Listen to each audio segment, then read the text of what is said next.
Olá, começando mais um Sala de Estar. E você que nos assiste tem alguma dificuldade em relaxar a mente?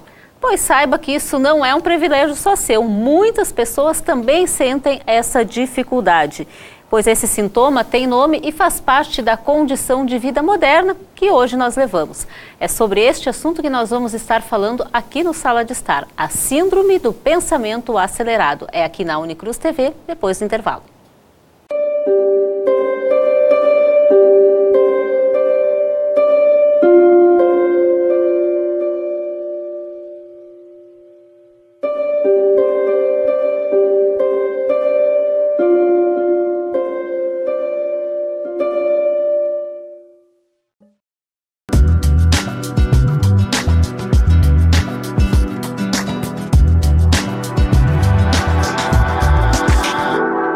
Estamos de volta com o Sala de Estar e no programa de hoje quem conversa comigo é a neuropsicóloga e psicanalista Carla Binsfeld. Seja bem-vinda mais uma vez ao nosso programa, Carla. Obrigada, Luciane, mais uma vez tentando aqui contribuir com o que a gente pode, né? Com conhecimento, com a clínica. Que bom, e sempre podendo ajudar o pessoal que nos assiste também, né? Com certeza, é um prazer estar aqui contigo. Pois é, síndrome do pensamento acelerado. Algumas pessoas desconhecem o que é essa síndrome. Vamos explicar um pouquinho para eles o que é essa síndrome, Carla? Então, síndrome é diferente de comorbidade. Então, existe às vezes aí um pouco de confusão. É muito da família do transtorno de ansiedade, muito similar em alguns aspectos, mas síndrome são várias características. Né? Por exemplo, eu tenho síndrome da violência urbana. A gente sabe que tem uma violência urbana, mas não pode ser uma questão econômica, pode ser uma questão familiar, são várias questões ali. Da mesma forma, síndrome do pensamento acelerado são vários sintomas que ocorrem com a pessoa. E que tem a ver, então, a síndrome do pensamento acelerado tem a ver com a superinformação no córtex cerebral. O que é o córtex cerebral? O córtex cerebral, a gente diz assim, é aquela casca do cérebro, né, que é a massa cinzenta, onde tem a finalidade, né, de receber informação, interpretar e levar para várias áreas, como também a área da memória, percepção, pensamento, né, funções mentais, onde a gente vai receber percepções e vai ter memória, por exemplo, de longa e curta duração. Então, todo o funcionamento cerebral e as ações que se leva para o corpo humano tem a ver com o córtex. Então, tu imagina isso completamente, com muitas informações, cheia de vários tipos de estímulos, né, como computador, TV, né, as redes sociais, enfim, né, então a gente está num mundo moderno em que a gente está muito cheio de coisas. E com isso a gente passa o quê?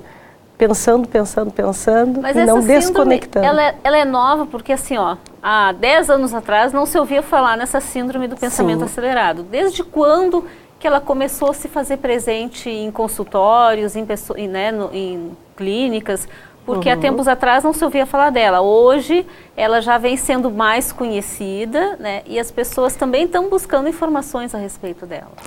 Então, assim, Luciane, o que a gente percebe é que de um tempo para cá, como é que está nosso cotidiano de vida? Nós trabalhamos mais, nós não temos tempo para nada. Nós temos um avanço tecnológico que seria para a gente poder otimizar o tempo, ao contrário. Quanto mais tempo a gente tem, a cultura diz que tu tem que produzir. Então, o que você faz com esse tempo? Em vez de otimizar para ter qualidade de vida, você quer trabalhar mais, né? Como diria Augusto Cury, que até trouxe o livro dele aqui, que ele fala sobre a ansiedade, como enfrentar esse mal do século.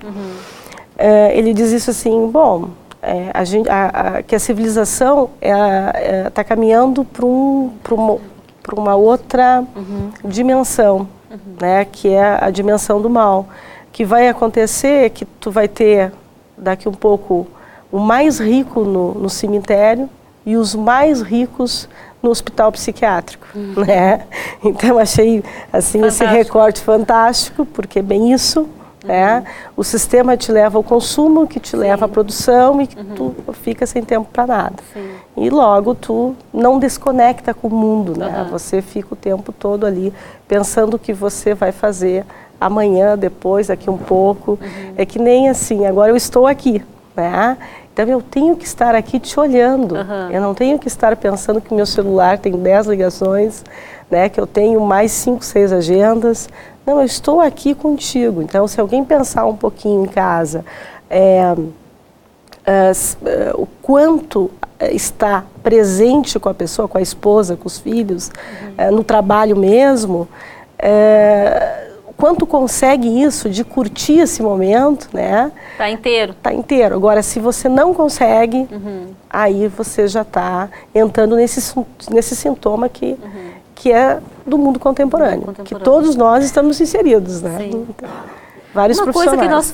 Uma questão que nós conversávamos antes de começar é que a tecnologia tem um papel importante no desenvolvimento dessa síndrome, né?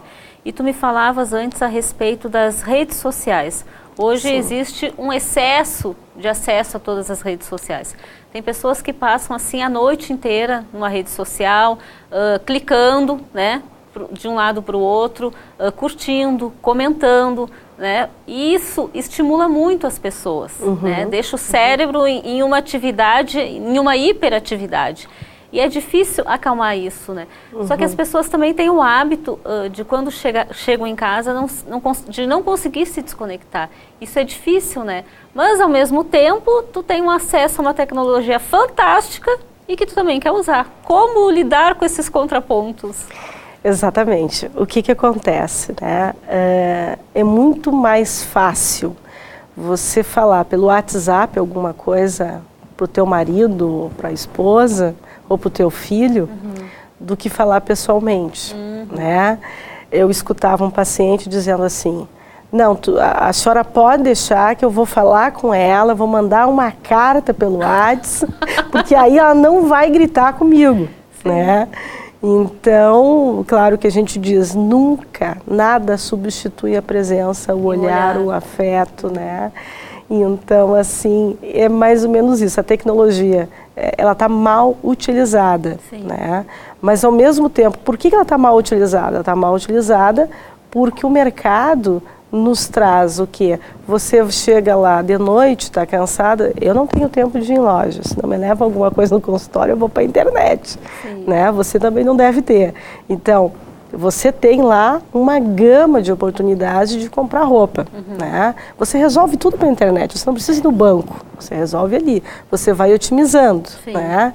Da mesma forma, o marido não está lá essas coisas, o filho está mais agitado, toma aqui, ó, pega o tablet, né?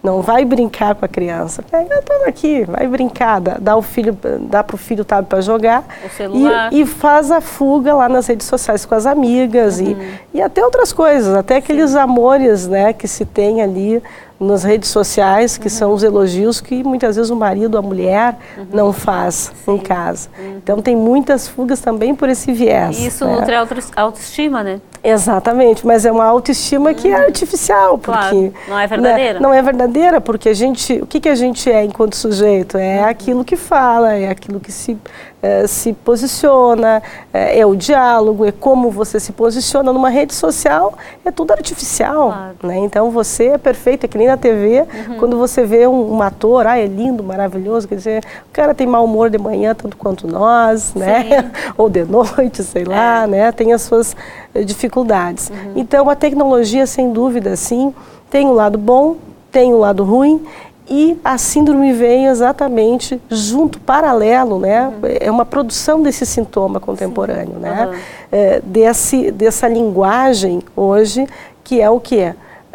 Vamos fazer rápido, para produzir rápido, para lucrar rápido e para pegar uma nova conta, né? Isso é de um sistema de mercado. Sim. Mas então, por outro lado, né, olha, é o retorno aos tempos modernos lá do Chaplin, eu sempre digo isso. Né? Então, não adianta, o que acontece? Quando você pega muitas informações, que você tem uma pressão muito grande, e a gente vê assim os profissionais, o jornalista, a área de saúde, os executivos. Nossa, a gente que trabalha com executivo, assim, observa muito aquela apreensão Eu tenho aqui deles. Também professores, né? Professores, nossa. Publicitários. Exato. E escritores. E escritores. Estão entre os profissionais que mais desenvolvem a síndrome. O que é? A apreensão, ele fica inseguro. Imagina, você tem que falar. Você tem que atender um paciente, tem que fazer uma cirurgia, isso é impossível tu não ficar ansioso. Essa pressão profissional ajuda a agravar mais a síndrome? Muito, é porque produz a insegurança, né? É a insegurança e o medo, né? Por outro lado. O medo de errar, o medo de não fazer bem. Sim. Então, logo, é uma cultura do medo, né? O que o Bauman também vive falando do medo líquido, né? Sim. Então, é muita correria e tu tem que ser assertivo sempre, né? Tu não pode errar, tu tem que ser perfeito sempre. Então, tu tá no Google, tem 1000 coisas, né? Então, tu vai para a internet, pega um monte de informações, olha, o que eu vou falar, é tanta coisa. E, no entanto, você não pode estar, né, em todos os lugares e fazendo todas as coisas ao mesmo tempo. Só que essa pressão profissional, ela é uma pressão imposta pelo mercado, né? Pelas empresas onde as pessoas trabalham. E como lidar com essa situação precisando vencer a carga de trabalho, precisando contentar a empresa, né? Mas também trabalhando com o contraponto de que a empresa não enxerga, ou faz que não enxerga, digamos, entre aspas, essa pressão e essa sobrecarga de trabalho. Como lidar com essa situação? Então, assim, todo gestor inteligente, a gente diz isso, daqui a São Paulo, grandes colegas pesquisadores e o próprio Christophe Dejour, que fala a respeito do sofrimento do trabalho, né? A gente diz sempre isso, assim, né? Todo gestor inteligente, ele está preocupado com a sua gestão de pessoas. Quando é que funciona bem uma gestão? Tá? E que, quer dizer, toda essa explicação que a gente dá sobre córtex cerebral, né? Onde que muitas informações e pressão, você chega num ponto que não produz mais, que você fadiga, cansa, né? E o que acontece aí? Você não consegue produzir com criatividade, não tem criação. Então, esse é o erro do gestor. Então, todo gestor inteligente, ele vai repensar sua política institucional, deserturno, contraturno, né? Ver como é que está lá o seu trabalhador, assim como os professores. Sim. Se você vê o educador antigamente, que era mais tranquilo, que tinha menos demandas sintomáticas também com os seus alunos, ele era muito mais afetivo com o aluno, ele era mais tranquilo. Então, hoje ele tem que trabalhar mais para ganhar mais para organizar o seu orçamento familiar, que é um absurdo. Então, ele já não consegue criar a sua aula de uma forma que seja didática, que seja lúdica, né? Que pense naquele aluno, como é que vai resgatar ele. Ele não consegue nem pensar isso. Ele só quer terminar ali porque ele tem que cumprir um conteúdo. Que é um absurdo. Então, ele também está sofrendo dessa síndrome, com certeza. Né? Isso por tudo falta... Então, isso passa pelo um olhar atento dos gestores dentro das empresas. Tanto público quanto privado. Claro. Né? Tem que haver um monitoramento. Talvez seja uma questão até para os próprios gestores começarem a se perceber, porque muitas vezes, né, isso surge para os seus colaboradores, mas não é perceptível aos olhos dos gestores, né? Então, claro, talvez seja alguma coisa que os próprios gestores, diretores, tenham que começar a se perceber, claro, justamente para achar alternativas, formas de lidar com essa situação. E você vê, assim, Luciane, gestores que para mim, assim, são referências, né? Você vê, assim, o Sirotsky, você vê, assim, o Gerdau, né? Que a gente está sempre em eventos ali com a DVB em Porto Alegre. Eles têm uma preocupação com isso, com uma alta performance do seu trabalhador. Né? Eles estão sempre juntos, estão sempre construindo. Então, o grande problema é que o gestor, que ainda, eu digo assim, é primitivo, né? Ele foca primeiro no lucro. Claro. Né? E o gestor, que ele já está com outro tipo de vivência científica, que ele vai ver como é que funciona a Europa, né? Que a gente teve por tudo e observa exatamente isso em qualquer lugar. Na Europa é o quê? É o ser humano. O ser humano. Então, é justamente você pensar um bom produto, né? É você vender o lado emocional desse produto, que vai vender bem, e você pensar com qualidade desse trabalhador, com alta performance. O que é alta performance? É fazer com que esse trabalhador possa estar tranquilo, com qualidade de vida e criando para essa instituição, né? Dando ideias, vestindo a camiseta. Agora, quando é que você observa, né, que isso não ocorre? Quando tem muito absenteísmo, quer dizer, rotatividade de funcionários. Quer dizer, o que adianta, né? Sim. Então, realmente é dinheiro no lixo. Daí a gente brinca, né? Aí busca aquelas pessoas que é mais barata para dar motivação. Motivar o quê, né? O cara tá lá com o cérebro destruído, né? Fatigado, acorda de manhã, exausto, com dor nas costas, chega de mau humor na empresa, aí vai motivar, né? Quer dizer, é uma brincadeira. Não tem que motive, né? daí, né? É uma brincadeira, um equívoco total, né? Para não dizer outra coisa. Tá bom, Carla, a gente vai para um pequeno intervalo e em instantes a gente volta, nós vamos falar também sobre os sintomas da síndrome do pensamento acelerado. É instantes, não saia daí.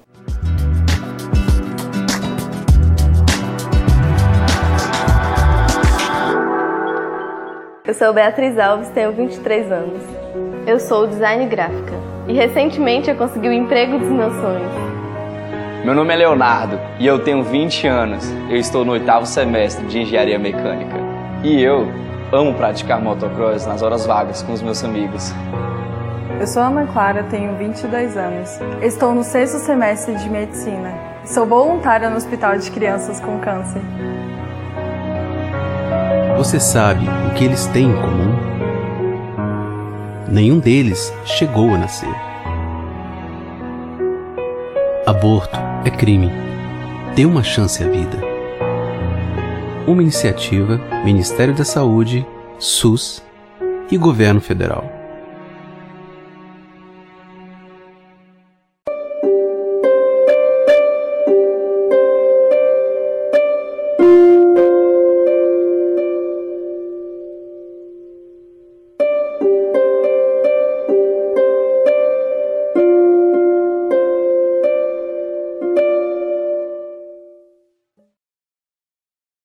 O esporte ajuda você a enfrentar desafios, dar o melhor de si, se superar. No esporte, todos podem ser vencedores, todos mesmo.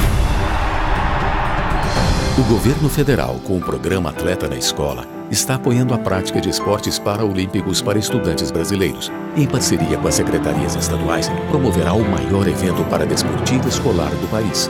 Acesse o site do Atleta na Escola e veja como se inscrever. Ministério da Educação, Governo Federal.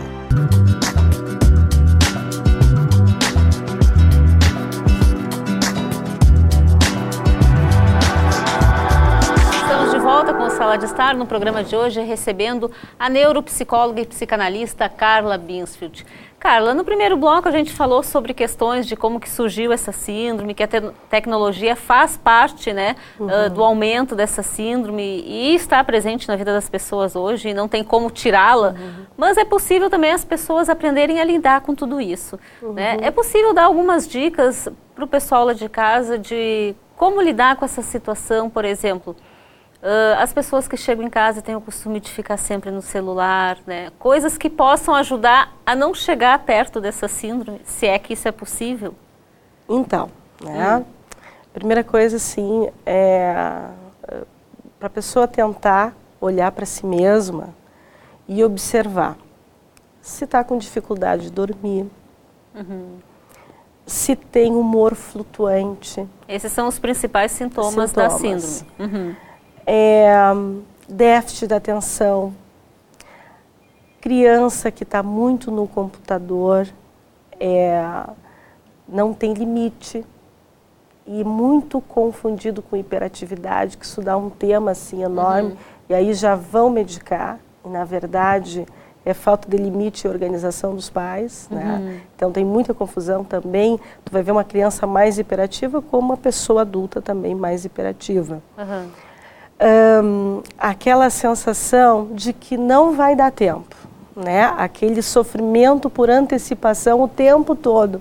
Ai, não vai dar, né? Tá aqui, mas não tá aqui. Uma das coisas que as pessoas relatam que sente é que parece que o dia tem 24 horas e que essas 24 horas não chega para fazer tudo o que a gente precisa, né? A gente está sempre pensando, amanhã eu tenho que acordar, eu já tenho que fazer isso, isso, isso, e o meu dia não está rendendo o suficiente. Exatamente, porque aí tem uma série de coisas juntos, né?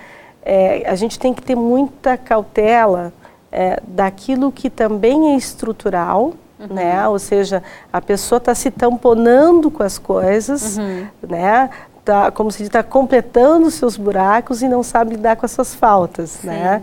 Então a gente tem que ver o que é realmente algo de limite, de poder organizar o seu tempo, de aceitar que não é perfeito em tudo, né? De não sucumbir, né, a esse sintoma contemporâneo, mas também de ver isso se é possível ou não no sentido estrutural. Né? Um outro ponto, assim, é a memória. A memória. Tá? Importantíssimo. A memória. A memória. Você pega um monte de informações, é que nem aqui, eu estou me vendo contigo porque eu tenho o conhecimento da neuropsicologia, o conhecimento psicanalítico, pensar a sociologia disso, né? A parte sistêmica também que ocorre, como transmitir para o telespectador e para ti, né, todas essas informações. Todas não vou poder dar, mas alguma coisa sim. Mas otimizar isso na memória, né? Então, alguma coisa assim vai faltar. Se você vai faltar, você não consegue produzir. Então, geralmente, tu vai ter um lapso de memória. Que é diferente, assim, por exemplo, da memória de trabalho. Você diz assim para mim, tu vai ligar para o fulano. Eu vou lá, ligo o disco, vou ligar para o fulano. Tá, muito bem.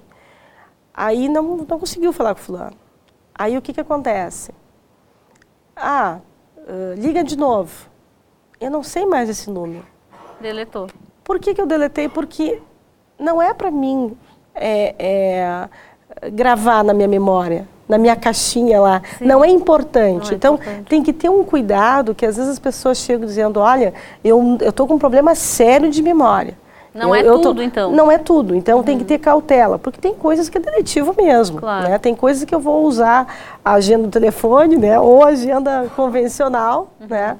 Para ver direitinho, vou me organizar melhor. Uma das coisas importantes é isso, é você ter uma boa agenda, tá? Onde você possa otimizar seu tempo. Né? Aprender a se organizar ali. Aprender. Agora, não é que seja fácil, tá? Porque o que é o ponderar isso? Por exemplo, o jornalista ele tem que estar super atualizado com tudo. Né?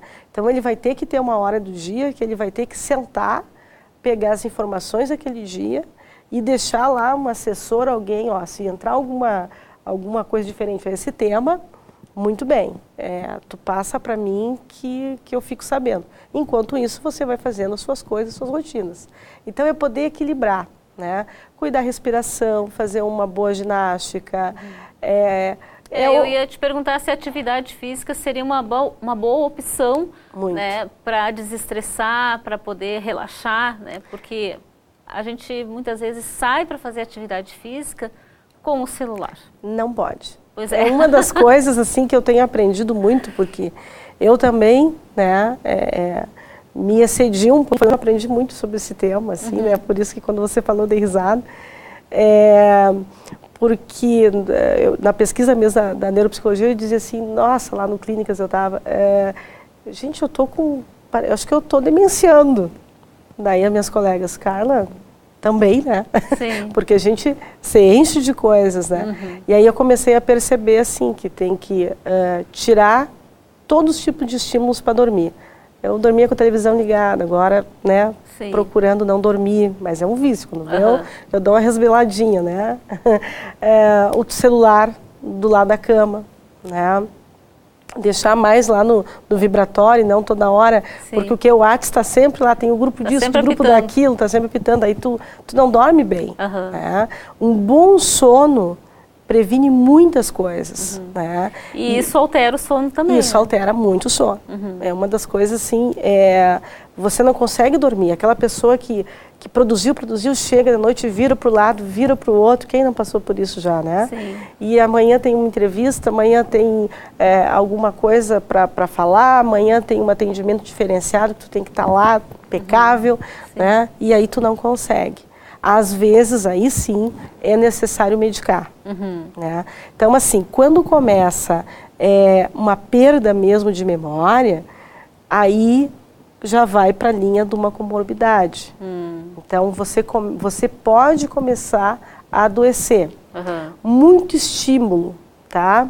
O que acontece? Às vezes tem pessoa que já tem uma tendência à paranoia, começa a desenvolver um quadro paranoide. Né? E a partir dessa síndrome pode ser acarretadas algumas outras doenças. Claro, pode. Que tipos de doenças? Depressão, por exemplo, né? O próprio, daí sim, o transtorno de ansiedade, tá? Porque tu vai indo, à medida, tudo que tu não consegue te controlar, tu já tem que começar a pensar ver um que pouquinho. Tem alguma coisa talvez de errado. Exato, porque assim, você lê a respeito e você sabe que está fatigando, né? Vai lá no médico, o médico diz assim, ó, tu tá com quadro de estresse, tu tem que te organizar, tem que fazer uma ginástica, tem que reorganizar a tua agenda, e você não faz isso, alguma coisa está acontecendo. E né? quando a pessoa se dá conta que está nesse quadro da síndrome do pensamento acelerado, que profissional que ela deve procurar para se tratar? Bom, 3 profissionais, assim, né? O psicólogo, psicanalista, enfim. Quando é um quadro de criança, né, para saber se é hiperativo ou não, o neurologista ou o neuropsicólogo, né? Eu, por exemplo, a gente aplica um teste chamado VAIS VISC para criança e VAIS para adulto. Ali você vê se tem ou não, né? Você percebe nesse instrumento se realmente é um quadro de hiperatividade ou se é falta de limite mesmo. Sim. Se é um quadro de hiperatividade, você já encaminha para o neuro, né? A neuro já vai lá dar uma medicação correta e aí, a partir disso, você vai poder reorganizar a vida da família e dessa criança. Né? A mesma coisa o adulto. Né? E o psiquiatra. Né? Eu sempre... quando eu vejo assim que a terapia não está, ou a análise, enfim, não está se tendo nenhum avanço, né? A pessoa passou 1 mês, passou 2 meses, está se repetindo, às vezes antes disso, depende, né? Cada caso é um caso, já encaminho para o psiquiatra, né? Onde a gente já troca ideia e já vê uma nova estratégia. Porque não adianta, você imagina, você recebe um monte de estímulo, você está num transtorno de ansiedade. Como é que eu vou organizar a tua vida, né? Pensar, fazer você falar e intervir para você repensar? Não, é muita, né? A cadeia sináptica é muito rápida, né? A memória, o pensamento é muito rápido e não tem como intervir. Então tem que medicar nesses casos. Né? Para ajudar. Para ajudar. E falar faz bem? Muito bem. Sempre falar ótimo. faz bem. A gente só se dá conta do que é e do que pensa com a linguagem, né? Aliás, é uma das funções do córtex cerebral, né? É a linguagem. É onde você se reconhece e se dá conta de si mesmo, né? Quando você só se dá conta que precisa se tratar, quando você fala e assume isso. Aí já eu digo sempre, 60% da direção à cura, né? A gente nunca é curado completamente, mas em direção à cura. É você saber, olha, realmente eu tenho esse limite. E isso não tem nada mais bonito, eu sempre digo isso, do que você ter a humildade, né, de crescer. Crescer dói, é a minha frase sempre chave, mas é fantástico quando você se dá conta e passa a fazer estratégias para melhorar a tua vida. A gente está aqui no mundo para aprender e para crescer. E essa síndrome, quando não tratada, tá? A pessoa tem a síndrome, não trata, começa a apresentar sintomas cada vez mais agravantes, preocupantes, isso pode levar a um esgotamento mental? Com certeza. De não conseguir pensar. De não... Imagina o que é você ter vários estímulos É como se você chegasse aqui, tivesse várias vozes e tu não entendesse. Né? Imagina se eu estivesse falando, tivesse mais 5 pessoas falando junto para ti. Como é que você vai conseguir? Um tempo você vai tentar me escutar, o segundo ou terceira pessoa, dali um pouco você vai fatigar, você não vai aguentar, você não vai suportar. Né? E aí não vai produzir nada, não tem como elaborar um pensamento a partir de tantos estímulos. Né? Tá certo. Carla, eu queria agradecer muito a tua participação. Deixa eu pegar aqui o livro do Augusto Cury, vou deixar como sugestão para o pessoal lá de casa que quiser conhecer um pouco mais a respeito do assunto. Ansiedade, como enfrentar o mal do século, né? Mais um mal do século sendo considerado, já temos outros, né? Mas eu acho que é sempre importante as pessoas estarem em busca de mais informações. Foi muito bom ter a tua participação aqui, poder conversar um pouquinho mais contigo sobre esse assunto, né? Obrigada, Carla. Eu que agradeço sempre. Obrigada. Sempre. Hoje o programa fica por aqui. Na próxima semana eu volto. Tchau, tchau.